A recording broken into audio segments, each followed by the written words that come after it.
Hello students, welcome to Biology World. I am Priyanka Shoran. In the previous video, we have covered reptiles, the creeping animals. वो animals जो crawl करते हैं, creep करते हैं और we can say कि जो रेंग कर चलते हैं. Today we'll study about the next class that is aves. Aves या जितने भी birds हम कह सकते हैं, सारे के सारे include होते हैं aves में.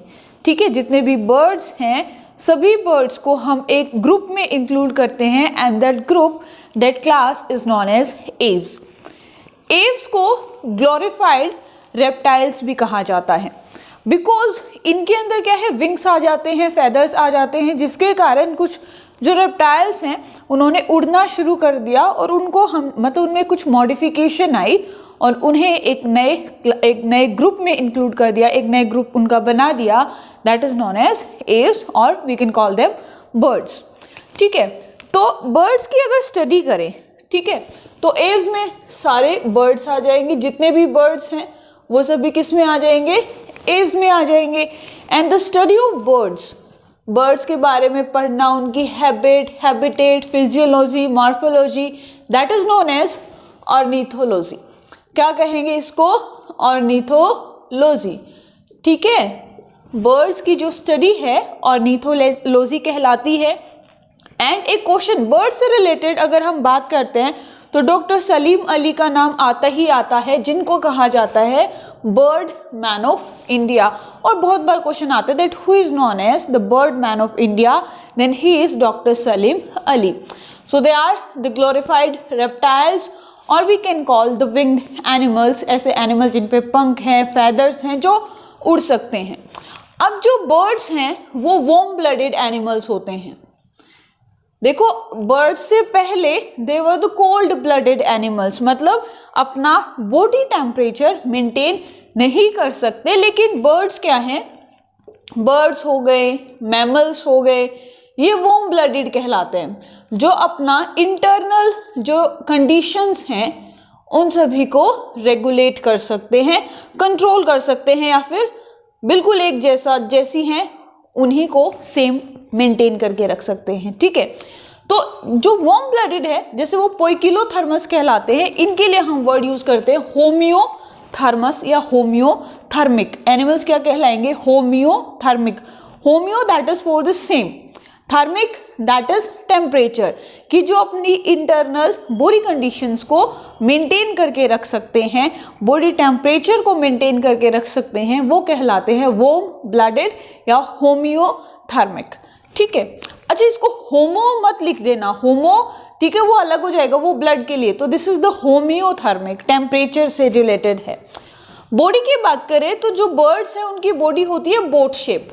कैसी होती है, नाव की तरह बोट शेप होती है, जो उनको फ्लाई करने में, उड़ने में हेल्प करती है. And the body is divided into head, neck, trunk and tail. ठीक है, बॉडी किस में डिवाइडेड रहती है, हेड, नेक, ट्रंक और टेल में. और उनकी पूरी बॉडी पे देखो, बर्ड्स तो हम सभी ने देखे हुए हैं, और उन बर्ड्स की पूरी बॉडी पे क्या प्रेजेंट रहते हैं, फेदर्स, पंख प्रेजेंट रहते हैं. तो उनका फंक्शन क्या है, जो पंख होते हैं, जो फेदर्स हैं, उनका क्या काम है. ठीक है, तो ये क्या है, जो फेदर्स की अगर मैं बात करूं, so these are the modification of epidermal scales. क्या है, एपिडर्मल स्केल की मॉडिफिकेशन है. एंड जो बर्ड्स को फेदर्स के कारण, जो बर्ड्स हैं वो हमेशा वार्म रहते हैं. ठीक है, so feathers help the birds in keeping them warm. And due to the presence of feathers, the weight is light. Birds का जो weight कैसा है, light है, हल्के होते हैं birds feathers के कारण, जिसके कारण कम weight के कारण, light weight के कारण वो fly कर सकते हैं. ठीक है, next is that they have dry skin. Birds की skin पे glands नहीं होते हैं, लेकिन उनकी tail पे oil gland present रहता है, जिसको preen gland भी कहते हैं. जो बर्ड्स हैं, बर्ड्स की टेल पे क्या प्रेजेंट रहता है, ऑयल ग्लैंड या प्रीन ग्लैंड.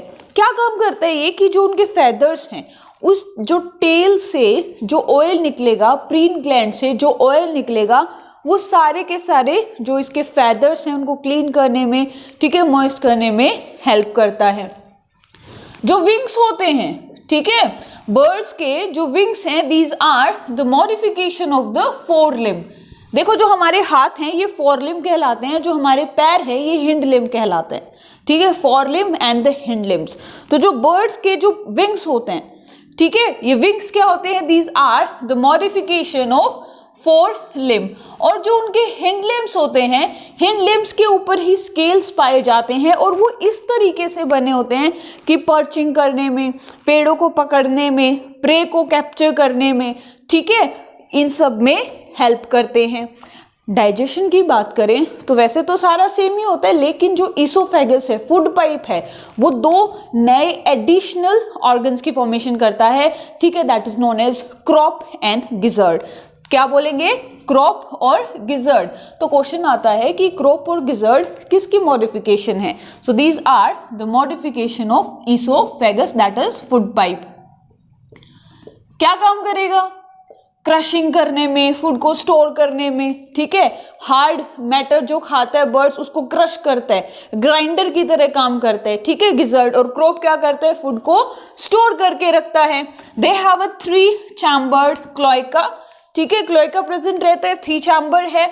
और जो बर्ड्स की जो आप लोगों ने आवाज सुनी होगी, कहते हैं कि जो पक्षी हैं वो चहचहाते हैं, ठीक है, तो वो उनकी जो आवाज है, वॉइस है, वो क्यों प्रेजेंट रहती है, क्योंकि उनके एक स्पेसिफिक ऑर्गन प्रेजेंट रहता है that is known as syrinx. क्या बोलते हैं इसको, syrinx, that is a sound producing organ.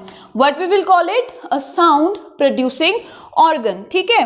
क्या है, सिरिंक है, जो उनके ट्रैकिया और ब्रोंकाई के बीच में प्रेजेंट रहता है। ट्रैकिया और ब्रोंकाई के बीच में प्रेजेंट रहता है syrinx, that is a sound producing organ. They have 4 chambered heart. क्या है उनके अंदर, 4 चैम्बर हार्ट प्रेजेंट रहता है। और अगर मैं पोर्टल सिस्टम की बात करूं तो हिपैटिक पोर्टल सिस्टम तो वेल डेवलप्ड रहता है, लेकिन जो रीनल पोर्टल सिस्टम है वो इल डेवलप्ड रहता है, ठीक है। क्वेश्चन आ जाएगा कि बर्ड्स के अंदर, एव्स के अंदर कौन सा पोर्टल सिस्टम सबसे वेल डेवलप रहता है, तो that is the hepatic one. और कौन सा अच्छे से डेवलप नहीं है या कौन सा इल डेवलप्ड है, that is the renal portal system, ठीक है। बोन्स की बात करेंगे तो they are the fully ossified bones. कैसी होती हैं, फुल्ली ओसिफाइड, या कहेंगे कि होलो बोन्स होती हैं। और होलो बोन्स के लिए हम एक टर्म यूज करते हैं that is the pneumatic bones. And due to the presence of the pneumatic bones जो बर्ड्स हैं वो फ्लाई कर सकते हैं। अब मैंने देखो कितनी बार बोला कि बर्ड्स हैं फ्लाई कर सकते हैं, बर्ड्स हैं फ्लाई कर सकते हैं, क्यों, क्योंकि क्वेश्चन पूछे जाते हैं कि बर्ड्स के अंदर ऐसी क्या अडेप्टेशन आई जिसके कारण बर्ड्स फ्लाई कर सकते हैं। तो विंग्स हो गया, फेदर्स हो गया, ठीक है, बोट शेप बॉडी होगी, and they have pneumatic bones. जो वर्टिब्रा है, तो जो लास्ट की बर्ड्स की जो लास्ट 4 कॉर्डल वर्टिब्रा है वो आपस में फ्यूज हो जाती है और एक स्ट्रक्चर बनाती है दैट इज पाइजोस्टाइल, ठीक है। क्या बनाती है, pygostyle, which is connected to the tail. Next is their sternum. Birds का जो स्टर्नम है लार्ज रहता है और उसका जो एंड पार्ट है, बेस है, वो स्वोलन रहता है and it is known as keel. क्या कहेंगे, कील, जो कि फ्लाइट मसल्स के साथ अटैच रहता है। तो जो पाइजोस्टाइल है, कील है, ये सिर्फ फ्लाइंग बर्ड्स में पाया जाता है। जो फ्लाइटलेस बर्ड्स होते हैं, जो नहीं उड़ते हैं, उनके अंदर ये एब्सेंट रहता है। एक्सक्रीशन की बात करें तो किडनी है, मेटानेफ्रिक है, ठीक है, metanephric kidney which help in excretion. किस में हेल्प करती है, एक्सक्रीशन में हेल्प करती है, okay. They do not have any urinary bladder. ये भी एक बहुत इंपॉर्टेंट है, जो एक इंपॉर्टेंट कैरेक्टर है बर्ड्स का, जो उनको फ्लाई करने में हेल्प करता है। देखो स्टर्नम बता दिया, क्या कि लार्ज स्टर्नम है और उसका स्वॉलन बेस रहता है। जो बेसल पार्ट है वो स्वॉलन है, जिसको हम क्या कहेंगे, कील कहेंगे। और कील किससे अटैच रहता है, फ्लाइट मसल्स के साथ अटैच रहता है। तो पाइजोस्टाइल और कील सिर्फ फ्लाइंग बर्ड्स में प्रेजेंट रहता है, फ्लाइटलेस में नहीं होता है, ठीक है। एक्सक्रीशन हो गया मेटानेफ्रिक किडनी के कारण। किसके कारण, मेटानेफ्रिक किडनी के कारण। इसी के अलावा एक और इम्पोर्टेंट जो कैरेक्टर है कि बर्ड्स के अंदर यूरिनरी ब्लैडर नहीं होता है, ठीक है। बर्ड्स के अंदर यूरिनरी ब्लैडर नहीं होता है, तो they cannot store their excreta. The females have only single ovary, females में भी सिर्फ एक ही ओवरी रहती है। तो ये दोनों कैरेक्टर्स भी क्या हैं, इनको फ्लाई करने में, उड़ने में हेल्प करते हैं। अगर ब्रेन की बात करें तो बहुत अच्छा वेल डेवलप्ड ब्रेन रहता है, लेकिन इनके अंदर जो सेंसेशन ऑफ स्मेल है, ओल्फैक्टरी है, वो पुअरली डेवलप रहता है, सूंघ नहीं सकते हैं। लेकिन इनकी जो आईज हैं वो बहुत अच्छी होती हैं, बहुत टेलोस्कोपिक विजन होता है। क्यों रहता है? क्योंकि इनके अंदर एक स्पेसिफिक ऑर्गन प्रेजेंट रहता है, दैट इज नोन एज पेक्टन। क्या रहता है? पेक्टन। आईज में एक स्पेसिफिक ऑर्गन रहता है जो कहलाता है पेक्टन, जो एक्यूट विजन और टेलीस्कोपिक विजन के लिए रिस्पॉन्सिबल होता है। प्लस में दे हैव निक्टेटिंग मेम्ब्रेन, जो ह्यूमंस में नहीं होता है, ठीक है। तो आईज में क्या है? निक्टेटिंग मेम्ब्रेन भी, ईयर भी प्रेजेंट रहता है, लेकिन ईयर पिन्ना नहीं होता, ठीक है। एक्सटर्नल ईयर होता है but do not have ear pinna. Brain की बात कर रहे थे, तो ब्रेन से क्या है? 12 पेयर्स ऑफ क्रेनियल नर्व्स निकलती हैं। कितनी निकलती हैं? 12 pair of cranial nerves. Example, सारे बर्ड्स, जितने भी पक्षी तुम्हें नजर आते हैं वो क्या है? एव्स में आएंगे। जो अच्छा, इसके साथ जो पिक्चर दे रखी है ना एनसीईआरटी में, बर्ड्स की जो पिक्चर दे रखी है, फोटो दे रखी है, पावो की है, पैरेट की है, ठीक है। तो इन सब को भी अच्छे से कर लेना। कोई कई बार क्या होता है कि क्वेश्चन में सिर्फ आपको एक पिक्चर आ जाएगी और पूछ लेंगे आइडेंटिफाई द पिक्चर, भाई कौन सा है, और उसका साइंटिफिक नेम गिवन होगा। इसी के साथ जो पेंगुइन है, it is also a bird, ठीक है। स्ट्रूथियो, द लार्जेस्ट बर्ड, जिसकी जो हाइट है अराउंड 8 फीट हाइट है। एम्यू है, पावो दैट इज द पिकॉक, ठीक है। तो ये क्या है? ये जो Struthio that is the ostrich, जो लार्जेस्ट है, इसकी जो हाइट है कितनी बताई थी? 8 फीट होती है, ठीक है। लार्जेस्ट अफ्रीकन बर्ड जिसको कह सकते हैं हम लोग। So this was about the birds, this was about the aves, और we can call that second last class. इसके बाद जो होगी दैट इज मैमल्स, ठीक है। मैमल्स पढ़ेंगे, उनके टाइप्स, उनके जो सब ऑर्डर वगैरह ऑर्डर है, इन सब के बारे में डिटेल से पढ़ेंगे नेक्स्ट वीडियो में। So that's it for today. If you like my video then please share and subscribe my channel. Thank you.